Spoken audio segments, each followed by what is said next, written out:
Hello dear, स्वागत करता हूं आप सभी को यूट्यूब चैनल नर्सिंग ज्ञान में। आज का वीडियो होने वाला है आप सभी जीएनएम थर्ड ईयर के लिए मिडवाइफरी एंड गायनेकोलॉजी का 50 इंपॉर्टेंट आपके लिए फिल इन द ब्लैंक्स। तो आप लोग वीडियो को पूरा देखिएगा, समझने का प्रयास कीजिएगा।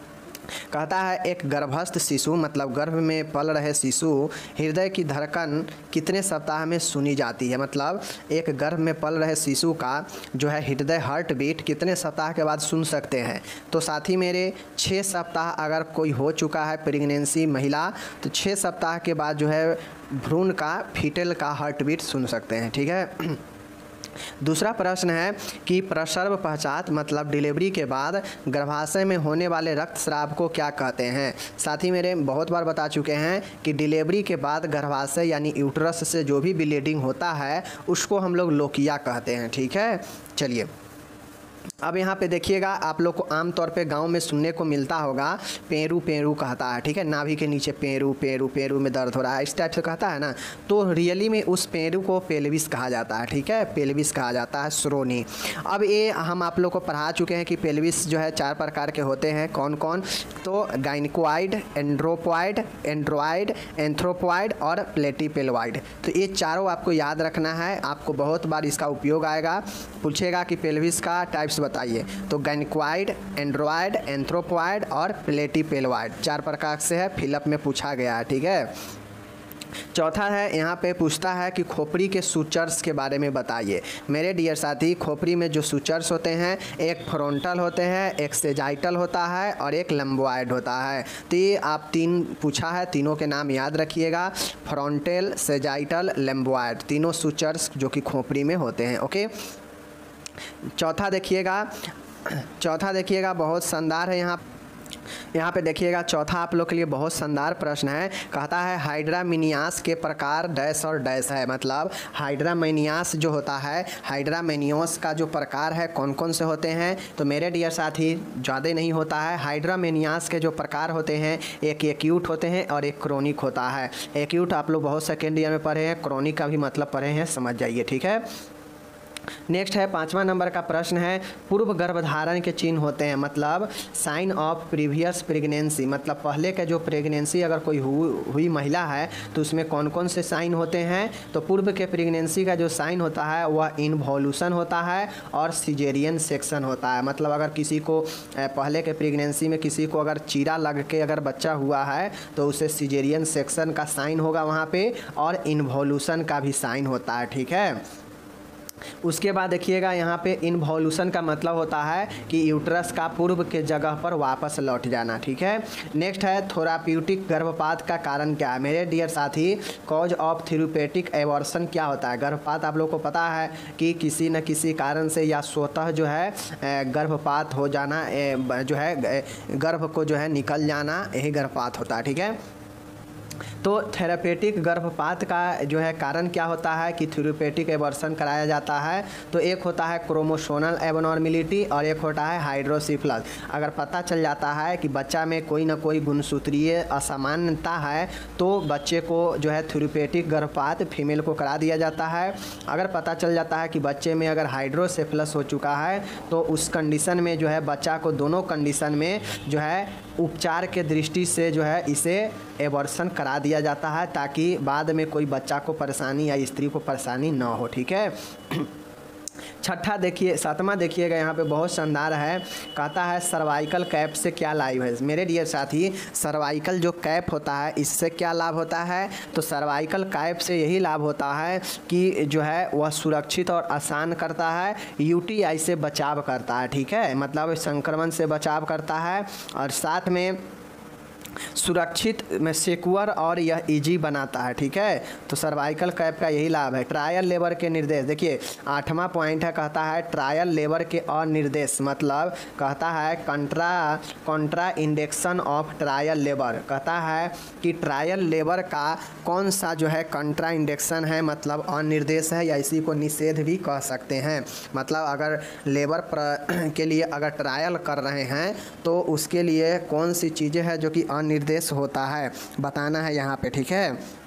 तो पहला होता है माल प्रेजेंटेशन और कंट्रैक्टेड पेल्विस। अगर किसी का प्रस्तुति जो है वह मतलब जो प्रेजेंटेशन जो प्रस्तुति है मतलब जो दिखावा है उसमें गड़बड़ी हो रहा है, प्रस्तुति में पोजीशन में अगर गड़बड़ी है बच्चे का, और अगर कंट्रैक्टेड पेल्विस है संकुचित मतलब श्रोणि है, तो इसमें जो है यह कंट्रा इंडेक्शन होता है ट्रायल लेबर का। ओके, नौमा देखिएगा बहुत शानदार है। देखिएगा ट्यूबेक्टोमी करने के क्या कारण है मेरे डियर साथी।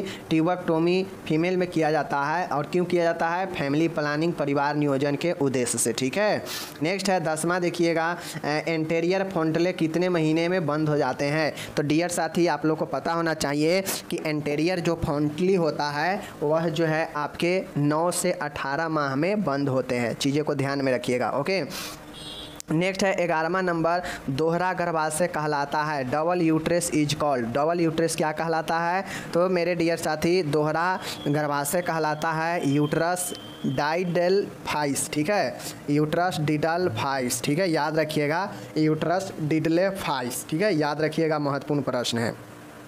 ओके, चलिए अब हम लोग नेक्स्ट चलते हैं। अम्बिलिकल्स की सूजन क्या कहलाता है मेरे डियर साथी। अम्बिलिकल्स की सूजन को क्या कहते हैं, इन्फ्लामेशन ऑफ अम्बिलिकल्स कॉल्ड क्या कहलाता है, तो अम्फ्लेलाइटिस कहलाता है। नाम से ही छुपा हुआ है, अम्बिलिकल से अम्फ्लाइटिस, अम्फ्लाइटिस कहलाता है सूजन। ओके, 13 नंबर देखिएगा ओवरी डैश और डैश हार्मोन का रिसाव करता है। मेरे डियर साथी आप लोग जानते हैं ओवरी जो है कहाँ पे होता है, स्त्री का है।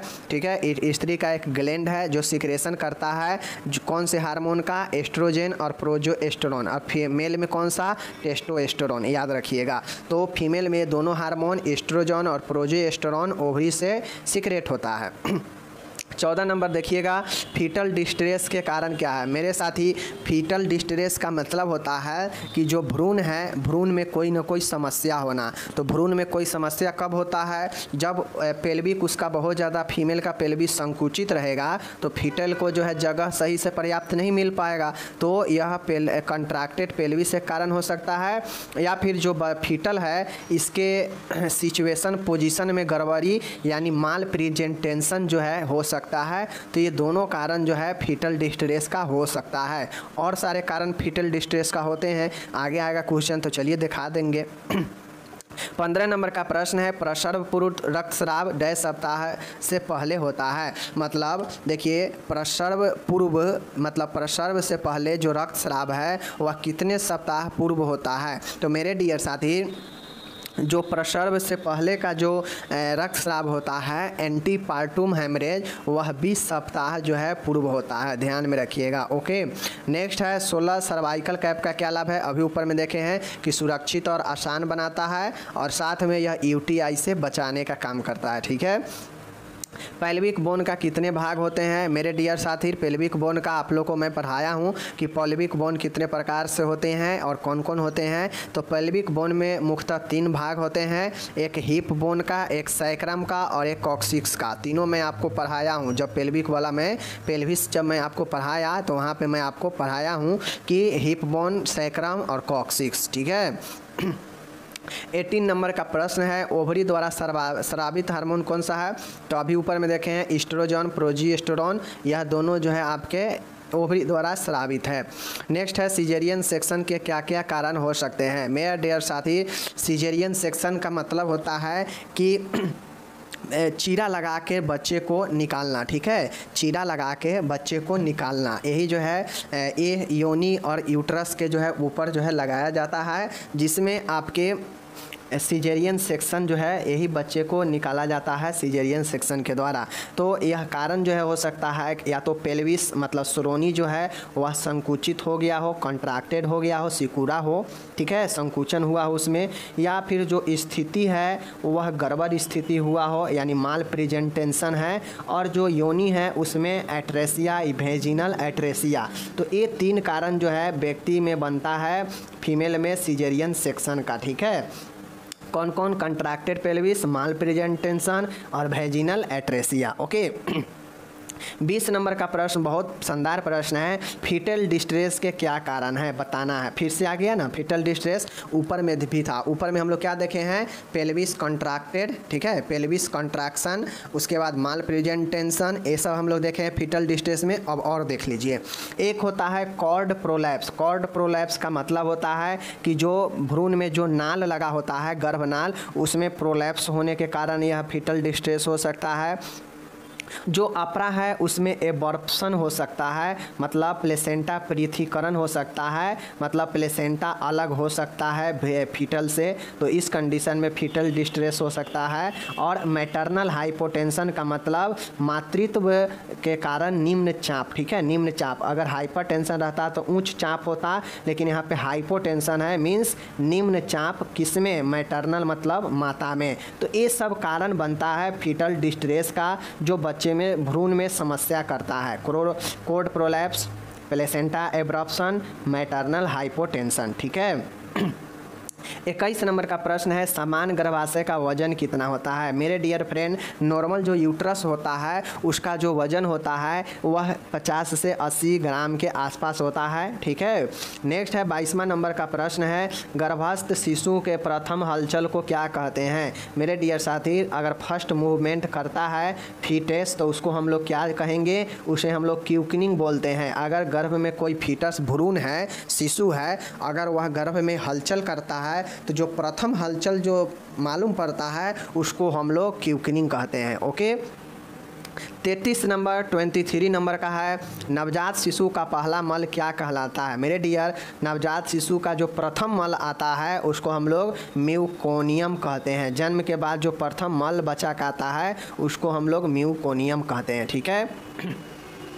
24 नंबर का देखिएगा, ओवरी के सूजन को क्या कहते हैं। मेरे डियर साथी, ओवरी मतलब आप लोग जानते हैं कि अंडाशय जो क्या करता है कि सीक्रेट करता है हार्मोन का, या फीमेल ग्लैंड्स है, ठीक है, जो जिसे में अगर इन्फ्लामेशन सूजन होता है तो ओवरी के सूजन को ओफोराइटिस कहते हैं। क्या कहते हैं, ओफोराइटिस कहते हैं, ध्यान में रखिएगा, ओफोराइटिस, ओ फॉर ओवरी और ओ फॉर ओफोराइटिस, ठीक है।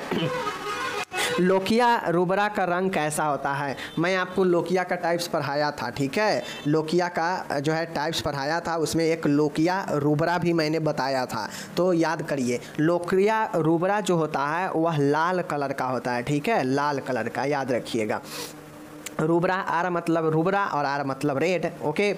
नेक्स्ट है, प्लेसेंटा का समान वजन कितना ग्राम होता है। मेरे डियर साथी, जो प्लेसेंटा जो अपरा होता है, जो यूट्रस में जो है मौजूद होता है, बच्चे के कॉर्ड जो है इसी जो है लगा होता है प्लेसेंटा से, ठीक है। जैसे मैं आपको बता देता हूँ, जैसे यह यूट्रस है, ठीक है, यह यूट्रस है, तो इस यूट्रस में जो है ऐसे ही कुछ जो है आपके अपरा लगा होता है, और इसी में जो है आपके बच्चा जो है ऐसे जो है पल रहा होता है बच्चा, ठीक है, इसी कुछ प्रकार से। और जो इसका नाभि होगा वह इस अपरा से कनेक्ट होता है, तो और सारा चीज़ जो है इसी अपरा से बच्चे को मिलता है, ठीक है।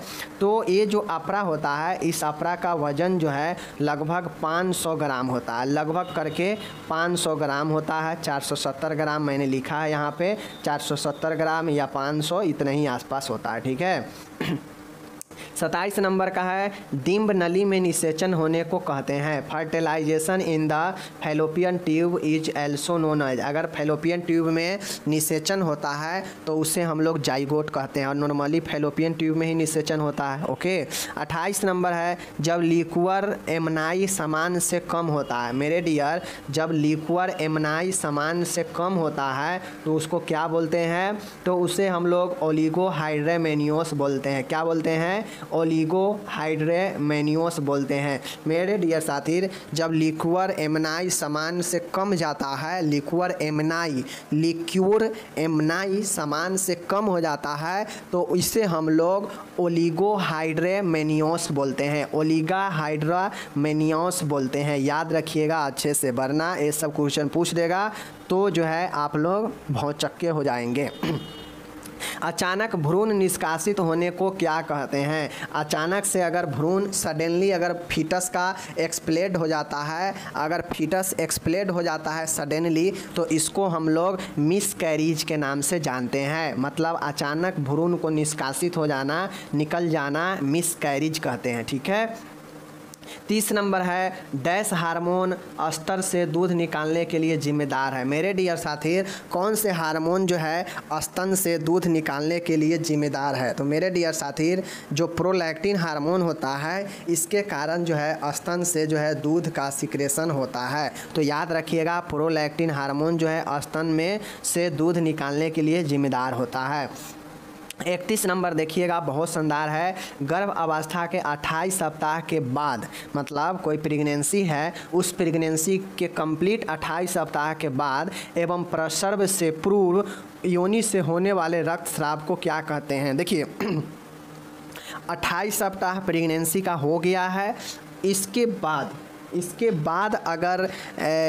बाद अगर और देख लीजिए यहाँ पे ये जो डिलीवरी जो प्रसव है इससे पहले अगर वेजिनल कोई सिक्रेशन रक्तस्राव होता है तो इस बीच के सिक्रेशन को क्या बोलते हैं? यानी 28 सप्ताह के बाद और प्रसव होने से पहले के रक्तस्राव को क्या बोलते हैं? तो एंटीपार्टम ब्लीडिंग बोलते हैं। क्या बोलते हैं? एंटीपार्टम ब्लीडिंग बोलते हैं, याद रखिएगा, ठीक है। प्रसव से पहले का रक्तस्राव। वर्टेक्स देख लीजिएगा, वर्टेक्स प्रेजेंटेशन में सब ऑक्सीपीटी ब्रेगमेटिक का डायमीटर 10 सेंटीमीटर होता है। मैंने आपको पहले क्यों बताया कि वर्ड इसमें कठिन है, वर्ड को ध्यान में रखना पड़ेगा, इसीलिए मिडवाइफरी और गायनेकोलॉजी बहुत लोग को दिमाग से ऊपर से निकल जाता है, ठीक है। तो पहला बेरे देख रहे हैं, इसके बाद एक बार और रिवीजन करा देंगे एग्जाम के टाइम, तो आप लोग को चीज़ें कंठस्थ हो जाएगा, बहुत चीज़ें समझ जाएंगे, ओके। बाकी अभी आप देखेंगे तभी तो बाद में फ़ायदा करेगा, तभी तो रिवीजन में मज़ा आएगा, वरना अभी नहीं देखेंगे तो उस समय भी नए लगेगा, फिर कहिएगा कि नहीं समझ में आ रहा है, ठीक है। तो पढ़ना अभी इसीलिए ज़रूरी है। देखिए वर्टेक्स प्रेजेंटेशन में समझिए, वर्टेक्स प्रेजेंटेशन का मतलब होता है प्रस्तुति, समझ गए। प्रस्तुति का मतलब होता है कि जो बच्चा है वह किस पोजीशन, किस स्ट्रक्चर में उसका प्रेजेंटेशन है, उल्टा है, ये सीधा है, सही है, गड़बड़ है प्रेजेंटेशन, ठीक है। तो वर्टेक्स प्रेजेंटेशन में सब ऑक्सीपीटी ब्रेगमेटिक का डायमीटर कितना होता है? सीधा जानिए कि सब ऑक्सीपीटी ब्रेगमीटर का डायमीटर कितना होता है? तो 9.5 सेंटीमीटर, 9.5 सेंटीमीटर ऑक्सीपीटिक ब्रेगमीटर का डायमीटर होता है, ओके। 33 नंबर का देखिएगा बहुत शानदार है। एंड्रॉइड पेल्विस शब्द का प्रयोग डैश पेल्विस के लिए है। मेरे डियर साथी हम आप लोग को पेल्विस का टाइप पढ़ाए थे, तो वहाँ पे आप लोग को गाइनकोइड, एंड्रोइड और एंथ्रोपोइड और प्लेटीपेल्वाइड जो है आप लोग को 4 प्रकार के पेल्विस में पढ़ाया था। तो उसमें से जो एंड्रॉइड पेल्विस था मैंने बताया था कि यह मेल पेल्विस को जो है एंड्रॉइड पेल्विस बोला जाता है, जो मेल में होता है, पुरुष में होता है, ठीक है। तो यह मेल पेल्विस के बोला जाता है, ओके। नेक्स्ट है 34 नंबर देखिएगा यहाँ पे मेनिलियासिस संक्रमण का कारण क्या है? मेरे डियर साथी मोनिलियासिस कॉज्ड बाय, मतलब मोनिलियासिस संक्रमण जो है किसके कारण होता है? यह बच्चे में होने वाला संक्रमण होता है। तो मोनिलियासिस जो संक्रमण होता है इसको हम लोग ओरल थ्रस भी बोलते हैं, समझ गए। ओरल थ्रस संक्रमण जो है वह कैंडिडा अल्बिकेंस के कारण होता है। मोनिलियासिस आपके सामने रहे या ओरल थ्रस रहे, समझ गए। अगर मान गए मोनिलियासिस नहीं देकर ओरल थ्रस देगा तो फिर भी आप समझ जाइएगा कि वो मोनिलियासिस यानी ओरल थ्रस का ही बात कर रहा है। सेकेंड ईयर में भी आप ये पढ़े थे चाइल्ड हेल्थ में कि मोनिलियासिस या ओरल थ्रस कैंडिडा अल्बिकेंस के कारण होता है, मुखपाक, ठीक है। 35 नंबर का है यूरिनरी ब्लैडर का भ्रंश जो अंदरूनी योनि के दीवार के साथ होते हैं वह क्या कहलाता है? मेरे डियर साथी यूरिनरी ब्लैडर मतलब मूत्राशय, मूत्राशय का प्रोलैप्स यानी भ्रंश होना जो अंदरूनी योनि के दीवार के साथ होते हैं। मतलब जो यूरिनरी ब्लैडर होता है वह कहीं ना कहीं योनि के ही आसपास वाले दीवार से रहता है, तो उसके आसपास अगर यूरिनरी ब्लैडर का अगर प्रोलैप्स जो है वह वेजिनल के दीवार के साथ होता है, एंटीरियर वाल के साथ होता है, तो इसको हम लोग सिस्टोसील बोलते हैं। क्या बोलेंगे? सिस्टोसील बोलेंगे। अगर समझिए यहाँ पे यूरिनरी ब्लैडर है, ठीक है, और इस प्रकार से जो है यह वेजिनल है, ठीक है। अगर यह यूरिनरी ब्लैडर का अगर दीवार इसके साथ प्रोलैप्स कर जाएगा तो यह क्या कहेगा? सिस्टोसील कहेगा, ठीक है। चलिए नेक्स्ट देखिएगा यहाँ पे 36 नंबर है, पेट के स्पर्श परीक्षण में गर्भाशय के पीड़ाहीन संकुचन को महसूस करना डैश कहलाता है। मेरे डियर साथी, पेट को अगर छूकर हम यूट्रस के में अगर जो संकुचन हो रहा है, जो पेनफुल संकुचन है, उसमें अगर महसूस हम कर रहे हैं तो इसको हम लोग ब्रेक्सटन हिक्स कंट्रैक्शन कहते हैं। अगर हम किसी स्त्री के पेट को, अगर आप कोई समझिए नर्स है, ठीक है, नर्स है, अगर उसे चेक करना है कि यूट्रस सही से संकुचन कंट्रैक्शन उसमें हो रहा है या नहीं हो रहा है, तो अगर उसे महसूस करना होता है तो वह पेट पर स्पर्श करके यूट्रस में जो संकुचन हो रहा है उसे महसूस हो कर सकती है, और इसी को महसूस करने को हम लोग ब्रेक्सटन हिक्स कंट्रैक्शन कहते हैं। याद रखिएगा, समझ गए, ब्रेक्सटन हिक्स कंट्रैक्शन।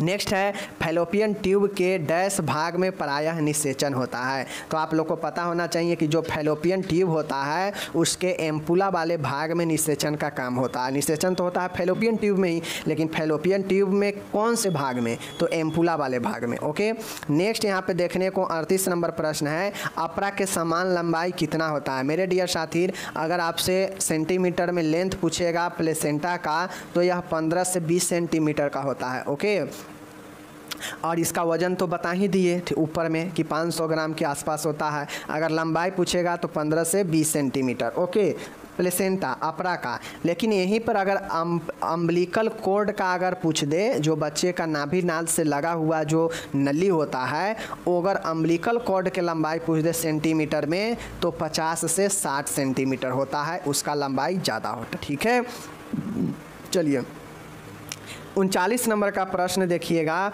गर्भाशय के एंडोमेट्रियम को डैश कहते हैं। मेरे डियर साथी, अब यहाँ पे आप लोग एक चीज़ को समझेंगे कि जो यूट्रस होता है, यूट्रस में 3 लेयर होता है। आप लोग को पता है, यूट्रस में पहला लेयर, ठीक है, यूट्रस में दूसरा लेयर और यूट्रस का तीसरा लेयर। 3 लेयर में यूट्रस होता है।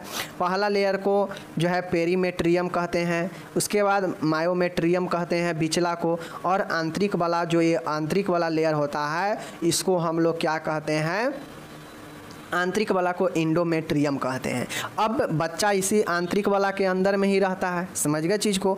तो ये आंतरिक वाला में जो होता है, इसी में भ्रूण के जो है पोषण के लिए इसमें बहुत सारे काते काते से जो है प्रोटीन वगैरह का निर्माण होता है। अगर यहीं पे भ्रूण नहीं रहता है तो यही प्रोटीन जो है कट कट कर हर एक 28वें दिन पर जो है ब्लड के साथ गिरता है, जिसमें टिश्यू वगैरह, ऊतक वगैरह भी रहता है और ब्लड वगैरह भी रहता है। तो यही जो है क्या होता है, गिरता है, तो इसी को हम लोग क्या कहते हैं, मेंस्ट्रुएशन कहते हैं। और यही जो एंडोमेट्रियम होता है, इसी एंडोमेट्रियम में डेसूडा होता है जिसमें टिश्यू लगा होता है, और यही एंडोमेट्रियम का बाल्ब डेसूडा कहलाता है। समझ गए चीज़ को। चलिए 40 नंबर का देखिएगा, गर्भाशय का वजन कितना होता है, 50 से 80 ग्राम, ऊपर ही बता दिए हैं। प्रसर्व के तिथि को क्या कहते हैं। अगर मानिए कि किसी को डेट ऑफ डिलीवरी दिया गया है तो प्रसर्व को तिथि को, डिलीवरी के डेट को हम लोग क्या बोलते हैं। तो देख लीजिए, आप सभी के नॉर्मल चीज़ें हैं, ये सब पता होने चाहिए कि एक्सपेक्टेड डेट ऑफ डिलीवरी बोलते हैं, EDD बोलते हैं। अगर EDD कहीं फीमेल डॉक्टर बोल रही है कि EDD इसका फलाने तारीख को है, तो समझ जाइएगा कि वो एक्सपेक्टेड डेट ऑफ डिलीवरी बता रही है, मीन्स संभावित तिथि प्रसव का। समझ गए। 42 नंबर है, और इसी संभावित तिथि के साथ डॉक्टर जो है किसी को डिलीवरी के लिए डेट देती है। ठीक है, 42 नंबर का है, गर्भाशय के निष्क्रियों को क्या कहते हैं। अगर किसी का यूट्रस अगर डिस्फंक्शन है, डिस्फंक्शन कहा जाए तो वह न संकुचन कर रहा है, उसमें ना कोई हलचल हो रहा है, न वो जो है अपना कंट्रैक्शन दिखा रहा है यूट्रस। तो यूट्रस अगर कंट्रैक्शन में फेल हो जाता है, वो मतलब वह डिस्फंक्शन मतलब काम करने में निष्क्रिय हो जाता है, तो उसको हम लोग इनर्शिया बोलते हैं। ध्यान में रखिएगा, इनर्शिया मीन्स होता है कि uterus is failed in contraction. ठीक है, संकुचन में यूट्रस फेल हो जाना। ठीक है, नेक्स्ट यहाँ पे देखिएगा, डिलीवरी के बाद गर्भाशय के ठीक से ना सिकुड़ने को क्या बोलते हैं। देखिए, अगर किसी को चूँकि जो यूट्रस होता है लगभग वह नॉर्मल से प्रेगनेंसी में नॉर्मल से लगभग 24 गुना जो है अधिक अपना आकार को प्राप्त करता है, बढ़ जाता है। तो ऐसे में यूट्रस अगर नहीं सिकुड़ेगा अपने पूर्व के साइज में तो क्या होगा, आकार उसका बढ़ा रह जाएगा, जो कि फीमेल में बहुत प्रॉब्लम कर सकता है क्रिएट। तो इसलिए यूट्रस को सिकुड़ना बहुत ज़रूरी हो जाता है ये गर्भाशय डिलीवरी के बाद। और इसी में अगर डिलीवरी हो गया है और फिर भी नहीं सिकुड़ रहा है ठीक से, तो इसको हम लोग सब इन्वोल्यूशन कहते हैं। अगर सिकुड़ जाता है तो उसे इन्वोल्यूशन बोलेंगे, अगर नहीं सिकुड़ता है तो सब इन्वोल्यूशन बोलेंगे। ठीक है, चलिए 44 नंबर प्रश्न है, बहुत शानदार प्रश्न है। गर्भाशय के विस्तारण गर्भ अवस्था का डैश चिन्ह है। मीन्स पूछ रहा है कि uterine dilation sign of pregnancy, मतलब अगर यूट्रस में संकुचन शुरू हो गया है तो यह जो है गर्भ अवस्था का संभावित जो है चिन्ह होता है। अगर किसी के यूट्रस में जो है डिलेशन शुरू हो गया है, मीन्स विस्तारण शुरू हो चुका है, मतलब फैलाव उसमें शुरू हो चुका है, तो समझ जाइए कि प्रोबेबिलिटी होती है कि यह साइन जो है गर्भावस्था यानी प्रेगनेंसी का है।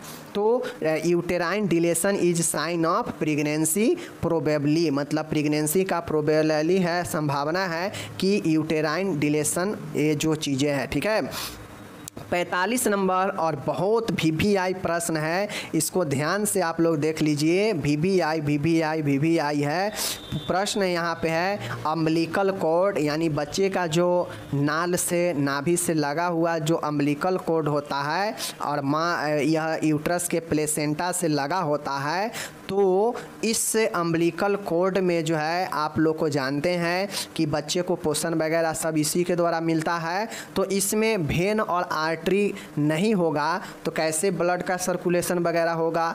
तो उसके लिए इसमें कितने वेन और कितने आर्टरी होते हैं अम्बिलिकल कॉर्ड में। तो मेरे डियर साथी, इसमें एक वेन यानी एक सिरा होता है और 2 धमनियाँ यानी 2 आर्टरीज होता है अम्बिलिकल कॉर्ड में। तो इस प्रकार से ओके, बाकी मिलेंगे अगले वीडियो में। धन्यवाद।